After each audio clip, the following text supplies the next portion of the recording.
ರಾಜಕಾರಣಕ್ಕೆ ಸಂಬಂಧಪಟ್ಟ ಹಾಗೆ ಮಾಜಿ ಪ್ರಧಾನಿ ಎಚ್.ಡಿ. ದೇವೇಗೌಡ ಕುಟುಂಬದ ವಿರುದ್ಧ ತೊಡೆ ತಟ್ಟಿದ್ದ ಹಾಸನ ಕ್ಷೇತ್ರದ ಬಿಜೆಪಿಯ ಮಾಜಿ ಶಾಸಕ ಪ್ರೀತಂ ಗೌಡ ಅವರು ಪ್ರಜ್ವಲ್ ರೇವಣ್ಣ ಪ್ರಕರಣ ದೇಶಾದ್ಯಂತ ತೀವ್ರ ಬಿರುಗಾಳಿ ಎಬ್ಬಿಸಿದ್ರು ಸಾರ್ವಜನಿಕವಾಗಿ ಕಾಣಿಸಿಕೊಳ್ಳದೆ ಇರುವುದು ಒಂದು ಕಡೆ ಚರ್ಚೆಗೆ ಎಡೆ ಮಾಡಿಕೊಡ್ತಾ ಇದೆ. ತಮ್ಮ ವಾಟ್ಸ್ಆಪ್ ನಂಬರ್ನಲ್ಲಿ ಆಗಾಗ ಈ ವಿಚಾರಕ್ಕೆ ಸಂಬಂಧಪಟ್ಟ ಹಾಗೆ ಸ್ಟೇಟಸ್ ಅಪ್ಡೇಟ್ ಮಾಡ್ತಾ ಇರೋದನ್ನ ಬಿಟ್ರೆ ಮಾಧ್ಯಮಗಳಿಗೆ ಹೇಳಿಕೆಯನ್ನೂ ಕೊಟ್ಟಿಲ್ಲ. ಪ್ರೀತಂ ಇದ್ದಕ್ಕಿದ್ದ ಹಾಗೆ ತಟಸ್ಥರಾದಂತೆ ವರ್ತನೆ ಮಾಡ್ತಾ ಇರೋದು ಅನೇಕ ಪ್ರಶ್ನೆಗಳನ್ನ ಹುಟ್ಟುಹಾಕಿದೆ. ಆದರೆ ಬಿಜೆಪಿಯಲ್ಲಿರುವ ಪ್ರೀತಂ ಆಪ್ತರು ಬೇರೆಯದ್ದೇ ಸಮರ್ಥನೆಯನ್ನ ಕೊಡ್ತಿದ್ದಾರೆ. ಮೈತ್ರಿ ಅಭ್ಯರ್ಥಿ ಗೆಲುವಿಗೆ ಏನ್ ಬೇಕೋ ಆ ಎಲ್ಲಾ ಕೆಲಸವನ್ನ ಪ್ರೀತಂ ಗೌಡ ಮಾಡಿದ್ದಾರೆ. ಈಗ ಅವರಿಗೆ ಕಲಬುರಗಿ, ಬಳ್ಳಾರಿ ಕ್ಷೇತ್ರದ ಜವಾಬ್ದಾರಿ ಕೊಡಲಾಗಿದ್ದು ಅಲ್ಲಿ ಸಕ್ರಿಯರಾಗಿದ್ದಾರೆ ಅಂತ ಸ್ಪಷ್ಟನೆ ಕೊಡ್ತಿದ್ದಾರೆ. ಮಾಜಿ ಸಿಎಂ ಎಚ್.ಡಿ. ಕುಮಾರಸ್ವಾಮಿ ಮಾತ್ರ ಈ ವಿಷಯದಲ್ಲಿ ಪ್ರೀತಂ ಗೌಡ ವಿರುದ್ಧ ಆಪ್ತರ ಮುಂದೆ ಆಕ್ರೋಶ ವ್ಯಕ್ತಪಡಿಸಿದ್ದು ಇಡೀ ಪ್ರಹಸನದ ಮೂಲ ಹಾಸನ ನಗರದಲ್ಲೇ ಇದೆ ಅಂತ ಕಿಡಿಕಾರಿದ್ದಾರೆ. ಸದ್ಯದಲ್ಲೇ ಎಲ್ಲದಕ್ಕೂ ಉತ್ತರ ನೀಡ್ತೀವಿ ಅನ್ನೋ ಸಂದೇಶವನ್ನ ಬಿಜೆಪಿಯ ಕೆಲವು ಹಿರಿಯ ನಾಯಕರಿಗೆ ಕುಮಾರಸ್ವಾಮಿ ರವಾನಿಸಿದ್ದಾರೆ ಅಂತ ಹೇಳಲಾಗ್ತಾ ಇದೆ. ನಿನ್ನೆಯಷ್ಟೇ ಡಿಕೆ ಸುರೇಶ್ ಹಾಗೂ ಡಿಕೆ ಶಿವಕುಮಾರ್ ಕೆಲವೊಂದು ಆರೋಪಗಳನ್ನ ಮಾಡಿದ್ರು. ಅಂದ್ರೆ ಈ ಪೆನ್ ಡ್ರೈವ್ ಲೀಕ್ ಆಗಿದ್ದೆ ಕುಮಾರಸ್ವಾಮಿ ಅವರಿಂದ, ಜೊತೆಗೆ ಹಾಸನದ ಕೆಲವು ಬಿಜೆಪಿ ಮುಖಂಡರಿಂದ ಅನ್ನೋ ಹೇಳಿಕೆಗಳನ್ನ ಕೊಟ್ಟಿದ್ರು.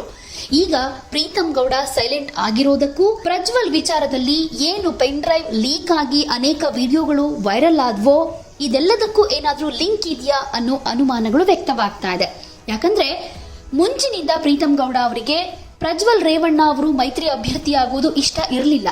ಯಾಕಂದ್ರೆ ಈ ಹಿಂದೆ ಅಸೆಂಬ್ಲಿ ಎಲೆಕ್ಷನ್ ನಲ್ಲಿ ಜೆಡಿಎಸ್ ವಿರುದ್ಧ ತೊಡೆ ತಟ್ಟಿ ಗೆದ್ದೇ ಗೆಲ್ತೀನಿ ಅನ್ನೋ ಆತ್ಮವಿಶ್ವಾಸವನ್ನ ಇಟ್ಕೊಂಡಿದ್ರು. ಆದ್ರೆ ಜೆಡಿಎಸ್ ಅಭ್ಯರ್ಥಿ ಸ್ವರೂಪ್ ಪ್ರಕಾಶ್ ವಿರುದ್ಧ ಸೋತ್ರು. ಆಗಿನಿಂದ ಜೆಡಿಎಸ್ ಮೇಲಿನ ಹಗೆತನ ಆಗಿರಬಹುದು, ಆಕ್ರೋಶ ಆಗಿರಬಹುದು, ಯಾವುದೂ ಕೂಡ ಕಮ್ಮಿ ಆಗಿಲ್ಲ. ಹೀಗಿರುವಾಗ ಲೋಕಸಭಾ ಎಲೆಕ್ಷನ್ಗೆ ಮೈತ್ರಿ ಅಭ್ಯರ್ಥಿಯಾಗಿ ಪ್ರಜ್ವಲ್ ರೇವಣ್ಣ ಅವರಿಗೆ ಟಿಕೆಟ್ ಕೊಟ್ಟಾಗಿನಿಂದ ಅವರ ಅಸಮಾಧಾನ ಏನು ಕಮ್ಮಿ ಆಗಿರಲಿಲ್ಲ. ಆಪ್ತರ ಬಳಿ ಈ ವಿಚಾರವನ್ನ ಹೇಳ್ಕೊಂಡಿದ್ರು ಕೂಡ. ಜೊತೆಗೆ ಪ್ರಜ್ವಲ್ ಪರ ಬಹಿರಂಗವಾಗಿ ನಾನು ಅವ್ರ ಜೊತೆ ಹೋಗಿ ಪ್ರಚಾರ ಮಾಡೋದಕ್ಕೆ ಆಗೋದಿಲ್ಲ ಅನ್ನೋ ಮಾತನ್ನು ಕೂಡ ಹೇಳ್ಕೊಂಡಿದ್ರು.